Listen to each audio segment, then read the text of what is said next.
y'all, and welcome back to Lantern Creek Farm. Alright guys, we are heading down to the barn here, and I wanted to talk to you all about something. I've been putting videos out about what you need to get started in rabbits and things like that, and I wanted to go ahead and talk about what you need to look for when you are going to purchase a rabbit. So let's head to the rabbitry and we'll talk about it. So you've decided you want to buy rabbits for meat for your farm or your homestead, and you're looking into buying rabbits, but you don't know what you need to look for. All right, guys, I'm going to grab our Mr. Manly out here because he's smaller. And typically, if you're looking for rabbits, you're usually going to find the babies. Every once in a while, you can get some that are breeding age, but this is typically what the size you're going to find. Now, what we're going to talk about is what you need to look for when you go pick up an animal. Now, typically, if you've seen animals, you're going to, and you want to buy them, typically you're going to see a picture of them beforehand. So, the few things that we look for, the few number one things that we look for when we're looking at pictures of rabbits, say we're scrolling through and we see rabbits that are the specific breed that we're wanting, what do we need to look for in the picture?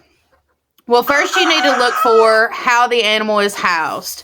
Now, this is important in a couple different ways. You want to make sure that you're buying an animal that is housed the same way that you're going to house them. If you're taking an animal that's in colony style and then you put them in a cage, they're probably not going to do as well as they would if you were to buy an animal that is in the colony style. Something else you want to look for when you're looking into rabbits that has to do with their housing is how they're being kept, in the way as, are their cages clean?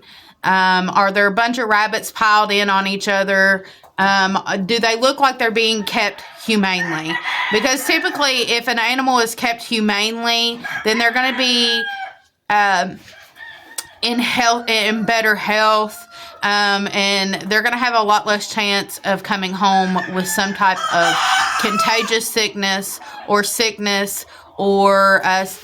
mites or fleas or things like that. All right, guys, so we talked about the cages.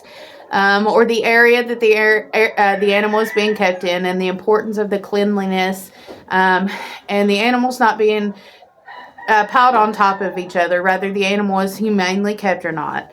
Now, when you get there to pick out your animal, or you've picked out the animal, and everything looks all right through conversation and online, and you go to look at the animal, there's a few things that you want to look for. The first thing you want to look for is if the animal is a calm animal. If you go and the animal's running around the cage, the owner has a hard time picking the animal up, the owner reaches in and the animal bites them, that's not the type of animal that you want on your farm. You don't want them for breeders and things like that, because that shows that they are being unhandled. Even for meat, to humanely treat an animal the correct way, the animal is going to be able to be handled. You're going to be able to reach in there and pick the animal up. I mean, you might get a scratch or two, but they're not going to be biting you or running from you in the cage. Okay, so you've got your animal picked out. You're at the farm. You checked whether the cages are being humanely kept, whether the animal is gentle enough to be handled. Next, the things that you want to check for.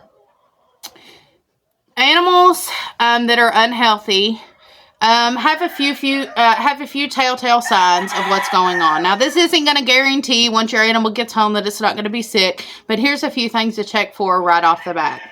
First, you're going to want to check ears. Rabbits are notorious for getting ear mites. They're treatable, but if they're too far or they've caused any type of damage, the animal chances of surviving are pretty low, or if they survive, them not having something like a head tilt or something like that, typically they die if it's gone too far. So you'll want to check their ears. You're going to want to open their ears up. You're going to want to look down in the holes here for crusty, scabby looking things. If you look in the ear and you don't see that, you want to look and see if there's any scarring from where the animal might have had mites. Secondly, you want to check around in the fur. You can blow in the fur. Look for ticks, fleas, lice, things like that. When you blow like this, you can look down at the fur. They're fluffy right now, so it's a little bit harder to do, but you want to check those things. If they don't have any of that, you're going to want to look at the nose.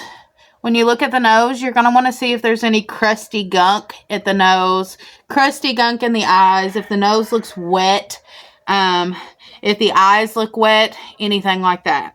Next, you're going to want to look at the bum. You're going to want to pull back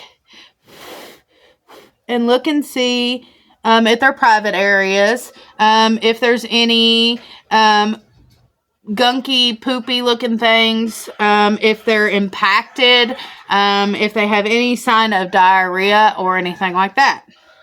You're also going to want to look at the back feet here. If an animal if the cage is being cleaned and they're being treated properly, these might have maybe a little yellowish tint or something like that, but they're not going to be stained and look really, really dirty. Her feet are, the part that is white is white. Her feet are very clean. So you're going to want to check the bum. If you're looking for a specific gender, like a male or a female, I encourage you to do your research and try to figure out how to determine the gender of the animal. If somebody is selling you a rabbit and they say, this is a male or this is a female, and they're new to rabbits, they might not have a good grasp on the gender. Even people get mixed up.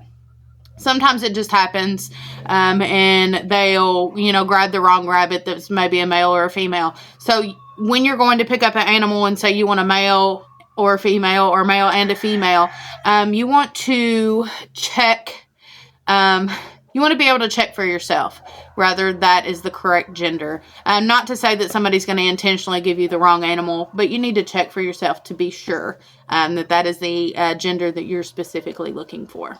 Okay, guys, we've talked about what we need to look for when picking rabbits up. Let's talk about what we need to ask. So if you're looking for breeders and it's an older doe, you want to ask whether she's kidded before.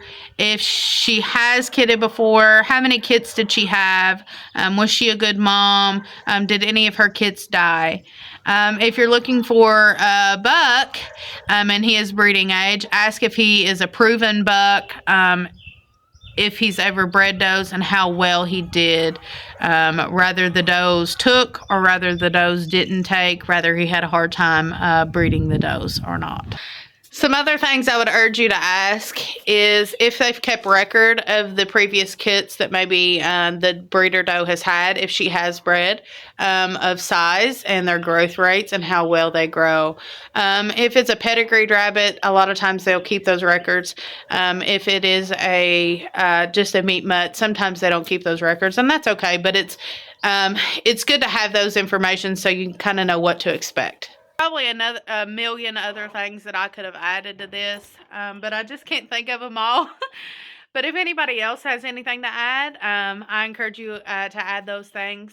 But I appreciate y'all watching, and I hope this video was helpful. I know that we've talked about, like I said, how to get started in rabbits, but I wanted to make sure that we did a video on what to look for when we go to pick up breeders. So those are the things that you need to look for. Like I said, it's probably a million other things, but I just can't remember them all. But I hope this video was helpful. I hope that you got an idea of what you need to look for and the things that you might need to ask. We appreciate you all hanging out, and we hope we can see you on the next one. We'll see you later. Bye.